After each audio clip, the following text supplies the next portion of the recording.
Hello, and welcome to Songs for the Struggling Artist, the blogcast. This is episode 370. My name is Emily Rainbow Davis. Thank you for joining me here. We are a top 100 indie arts podcast over on Good Pods. So, woo-woo, thank you to you for making that true over and over again, which is pretty awesome. I mean, we gotta take these wins when we can. So today's blog is inspired by a conversation I had when I just got back from the residency. So it's been a little while since I wrote this one, and certainly since I published it as well. But I think it'll make sense regardless. So here it is. It is called, Wait, a playwright is an artist? The barista at one of my local coffee spots noticed I'd been gone a while, so when he asked, I told him I'd been in Crete at an artist residency. He's from Cyprus, so we had a good old chat about food and language and weather, and then I went outside to drink my coffee and write. Mid-write, a man walked up to me and said, "Did I overhear you say you were at an artist residency?" "Yes," I said. "Oh, what kind of artist are you?" he asked. "I'm a playwright," I said, which is, of course, only part of the story, but for the purpose of this artist residency I was at, it's the simplest answer, so I told him playwright. This man was visibly confused. Here he was, expecting me to say I'm a painter or a sculptor or even a printmaker or something like that, but he has to reprogram his brain to deal with the facts of the case. And I don't know if this guy has a thing for visual artists, so he'd come over to add one more to his collection or whatever, but clearly he had some trouble understanding that a playwright might go to an artist residency in Crete. After a very long pause, he finally tried guessing, like to study Greek plays or something? "No," I said, "I was working on a play that takes place in Crete." He nodded and walked away. Poor man, I seemed to have broken his brain and prevented him from adding another visual artist to his collection. Not a banner day for that guy. But the experience did make me think about how narrow the borders of art can be for some people. Playwrights, to these sorts of people, aren't artists, and probably more broadly, writers of any other genre wouldn't be either. Choreographers and dancers wouldn't be on their list, neither would actors or directors. Musicians and composers would likely be a big nope for them. Filmmakers might qualify, but only if they eschew narrative entirely. I have a feeling even a performance artist would not have met this guy's criteria. And I'm not sure what the connection is, but I feel certain there is one between this narrow idea of what art might be, who an artist might be, and the general contempt our culture has for art in general. One of my favorite thinkers, writers about arts issues is a choreographer, Andrew Simonet. In his most recent email missive essay, he talked about the artist's constant and exhausting need to prove our worth. He said most of us feel a need to justify our choice to become an artist because we feel how little the culture cares for us. He says, "This is the foundational apology at the center of many artist lives. I am so sorry I am called to make art." We apologize silently to loved ones, partners, employers, and families because art making holds little value in the world. How do we know that? Artists are constantly unpaid and underpaid. Thinking of artists as just the people who have things hanging in museums diminishes all of the rest of us, as well as those artists who have work hanging in museums. Maybe there are a few who feel boosted up by the diminishment of the entirety of art, but I think this narrow idea is good for no one. Luckily, I'd just come from an artist residency where, for 2 weeks, no one questioned whether doing art was a good idea. So this guy's dumb response to hearing I was at an artist residency rolled over me pretty fast, but on another day, I might have taken it to heart. I might have fallen into a hole of plays aren't real art, or more likely in my case, making many 3 a.m. cases for why plays are real art and why can't people understand that. Yes, Mr. Eavesdropper, playwrights are also artists. Maybe go see a play since you like listening to other people talk so much. And think about including a lot more arts in your thinking about arts. How about? So this one enjoyed a little comment on LinkedIn, which occasionally will have a little run of popularity. I'm not sure what it's. I'm sure it's their algorithm, like all of the platforms. LinkedIn will boost one or another. Anyway, I got a comment on this one from a guy I don't know, but I'm connected to on LinkedIn, which is very interesting. And he was like, "Oh, why did this guy not have, the imagination to like figure out what he could learn from talking to you or whatever?" He was like, "Oh, I know that's not the point, but it's just his response is eating away at me," I think is what he said. And I was like, yeah, I mean, that's the thing. It does eat at you a little bit because you're like, what was he expecting?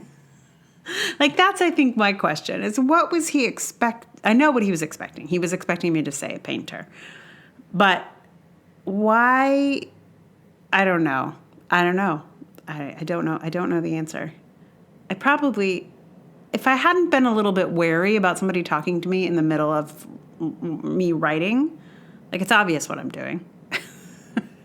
Like, if I hadn't been wary, I feel like I might have, investigated myself, like being like, why do you ask?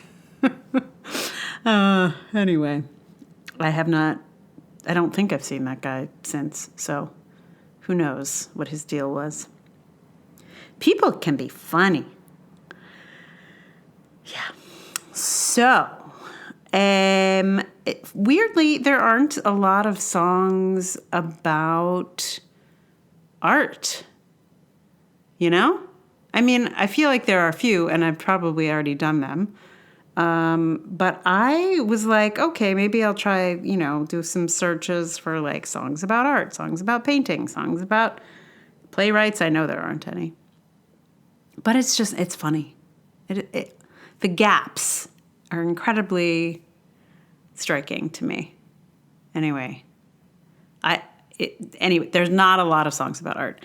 So I decided to do a song about, well, it's not so much what the song is about. I was like, oh, well, let me look through my like list of songs that I have been wanting to do at some point.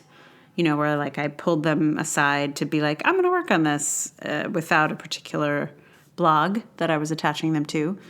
And one of them is Pagliacci by Rhett Miller. He wrote that song for a podcast, so that's appropriate for here also. He wrote it for the Hilarious World of Depression podcast, which is no more. So you can't hear, you can, I think, still hear the podcast. That's the thing. And I don't think they took it down. So it's there. But now that podcast, the guy who hosted that podcast now hosts a new podcast about depression called Depresh Mode, which is pretty similar, actually. And Rhett Miller does the theme song for that podcast as well. But I don't like that song as much as I like this one. So there you are. Anyway, Rhett Miller hasn't recorded it himself aside from for the podcast. Like, you can't find it on an album, you can't find it on Spotify. There's a recording, like a video from the podcast that you can listen to it from, I guess. Anyway, I'm going to tell you more about that in just a minute, but just know that it's going to be Pagliacci. And meanwhile, I would like to thank you for listening. And if you would like to support this podcast, make sure it continues, etc., you can give it 5 stars, especially in the Apple Podcast app. That is a big, big boost. Write a nice review. That is very helpful. If you're not already liked or subscribed in your podcast app, please do that. And if you'd like to support this with money, that's amazing and would be incredibly helpful. You can do that on Patreon, patreon.com/Emily R. Davis, or PayPal or Ko-fi. All those links are in the show notes. You can also subscribe with a paid subscription on Substack. Basically, my plan is to treat everything on Substack like I do on Patreon. So if you prefer Substack to Patreon, you can go over there and become my first paid patron. That would be fun. Right now, I'm a little lazy about posting over there because, it's pretty crickety over there. It's very quiet. But should you would like to increase my Substack posting, the way to do it is to become a paid subscriber. Anyway, wherever I am on all these different places because I know people have different platforms that they like to go to and be a part of and support. So wherever you want. And if there's a place that you prefer to support people at that I am not on, please let me know what that is and I will join it. So thank you for all of that. And thank you again for listening. And a couple other things to say about Pagliacci. This song is based on a joke. And it is a joke that I have heard in multiple places. So it's a song about a clown. So in my clown world, various clown classes, people tell this joke. They tell it in comedy clubs or like on comedy podcasts. People will tell, that old joke. It's funny because the name of the clown changes in the joke. When you hear someone tell you the joke, you don't know which clown they're going to say. Right? So I feel like more often in the clown world, they'll say the clown is a clown called Grok, Grok. And Grok was a very famous clown. And there is some video of him. He did makeup and everything. He's kind of he's funny. It's funny. I mean, it's old. It's like the footage is old. So you have to be prepared for that. But anyway, apparently Grok was very successful in his time. This song chooses Pagliacci, but many, many comedians will use a more popular name from now, or, the who it is changes a lot. The structure of the joke remains identical. So that will all make more sense once you've heard this song. But I think it's kind of fun to turn a joke into a song. I mean, it's essentially the joke, this song. And it's not a funny joke. That's what's funny about this joke. It's not so funny. It's revealing about the nature of the art of clowning and being a comedian, in that it's not funny at all. So, I love the song. I think it's great. I love the joke. I enjoy it as well. And I feel like, even though this song was not chosen for its relevance to this blog, I do think it's about a different art form, right? So, there are many people who would not think of a clown as an artist. I do. But, I've done a lot of clowning in very serious clowning contexts. So, to me, obviously, art, but not to everyone. Anyway, so for all those reasons, it feels like another sort of take on thinking about art and artists and self-worth and all of that.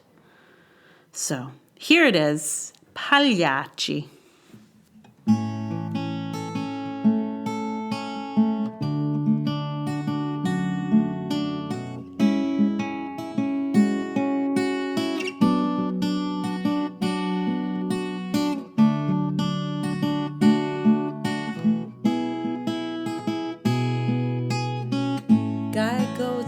To see a dog, says there's something wrong with me. I got a sadness I can't shake now. Is there something I can take now? Doctor has a thinking, says he might know just the thing. There's a performer here in town, and he's the world's greatest clown. Laughter, as we all know, is the best medicine. Guy says, Doc, that's the problem. What if I was to tell you I'm Pagliacci? This great big smile is just for show. What if I was to tell you this is just grease paint? Would you say I'm a hopeless case? Say it ain't so. Would you say I'm a sad clown? Tell me something I don't know.